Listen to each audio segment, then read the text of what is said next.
Imagine a world where doing the right thing could destroy your life, where telling the truth could turn an entire town against you.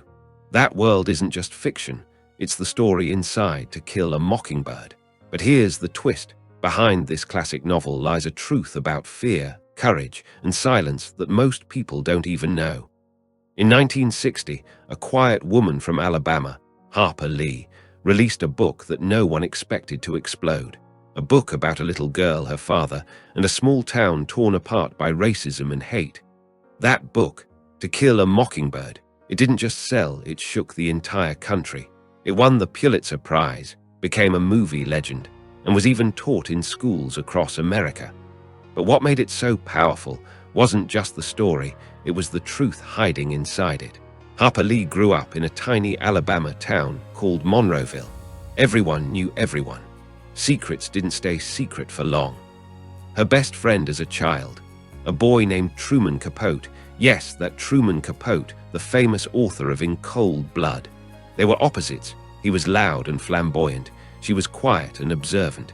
But together, they saw things most adults ignored. Injustice, gossip, and cruelty wrapped in Southern charm. Sound familiar? That's where Scout and Dill in To Kill a Mockingbird came from Lee and Capote themselves. And the quiet, strong father figure, Atticus Finch. He was based on Harper Lee's real dad, a small-town lawyer who once defended two black men accused of murder. But unlike the book, the real trial didn't end with justice. Both men were found guilty and executed. That pain, that injustice, haunted Harper Lee for the rest of her life and became the beating heart of her story. The story follows Scout Finch, a little girl trying to make sense of the world around her. Her father, Atticus, takes on the hardest case of his life, defending a black man, Tom Robinson, who's been accused of a terrible crime he didn't commit. Everyone knows Tom is innocent, but in this town, innocence doesn't matter. Color does. Atticus stands against them all, his neighbors, his friends, even his own family, because he believes something simple yet powerful. The one thing that doesn't abide by majority rule is a person's conscience. It's one of the most famous quotes in American literature and one of the most dangerous in its time. Now, let's talk about the title. Why To Kill a Mockingbird? Atticus tells his kids, it's a sin to kill a mockingbird, because mockingbirds don't harm anyone. They don't steal, they don't destroy, they just sing. In the story, that mockingbird represents innocence, people like Tom Robinson and Boo Radley, good souls destroyed by society's hate and fear. And here's the sad truth.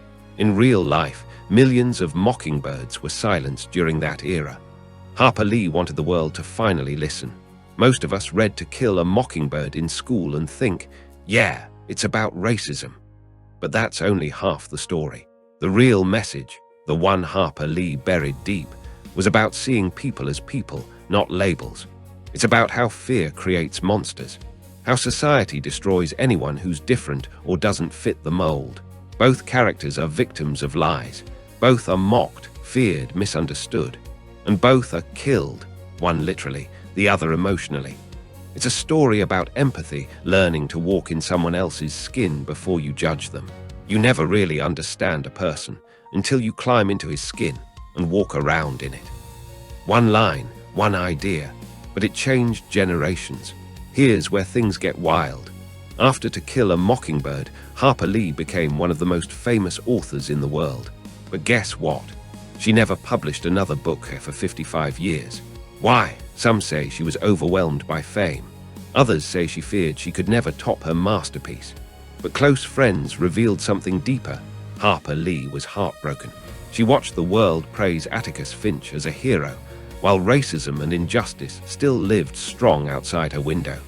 It was like shouting into a storm and realizing the wind never stopped.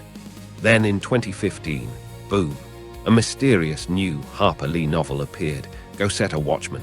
But it wasn't really new, it was an early draft of To Kill a Mockingbird, and it shocked everyone. Because in this version, Atticus Finch, the man millions saw as the perfect hero, was racist. Fans were outraged. Teachers debated it. Some said Harper Lee never approved its release, that she was too old to even understand what was happening. Others said maybe this was her final truth, that heroes aren't perfect, that even the people we look up to the most can have darkness inside them. It was a bold, uncomfortable reminder that real morality isn't black or white, it's grey. More than 60 years later, To Kill a Mockingbird still sparks arguments. Some schools banned it for its language, others defended it for its truth. But whether you love it or hate it, you can't ignore it, because it forces us to ask the hardest question. What kind of person am I when doing the right thing isn't easy? In today's world, with hate, division, and judgment spreading faster than ever, this story feels new again. Harper Lee once said, "The book was my way of saying what I felt about things, my God. I didn't expect it to take over the world." But it did, and maybe that's what real courage is, writing something honest enough to make people uncomfortable. In the end, Scout learns the truth about Boo Radley, the man everyone feared. He wasn't a monster, he was a protector. He saved her life. And when Scout finally meets him, she says, "Atticus, he was real nice." Her father smiles and replies, "Most people are, Scout, when you finally see them. That's it. That's the whole message. If we just look at each other with kindness, the world changes." Harper Lee passed away in 2016, quietly, just like she lived. But her words never died.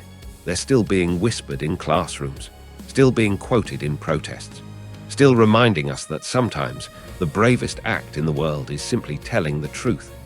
So, next time you hear someone mention To Kill a Mockingbird, don't just think of it as an old school book. Think of it as a challenge. A challenge to listen before you judge, to protect the innocent, to never be the one who kills the mockingbird. Because no matter how much time passes, the fight between hate and justice, fear and courage, it's still here. And maybe, just maybe, that's why Harper Lee's story will never really end. If this story gave you chills, hit that like button. And tell me in the comments, who's your real-life Atticus Finch? The person who stood up when nobody else would. Because sometimes, one act of courage can echo louder than a whole world of hate.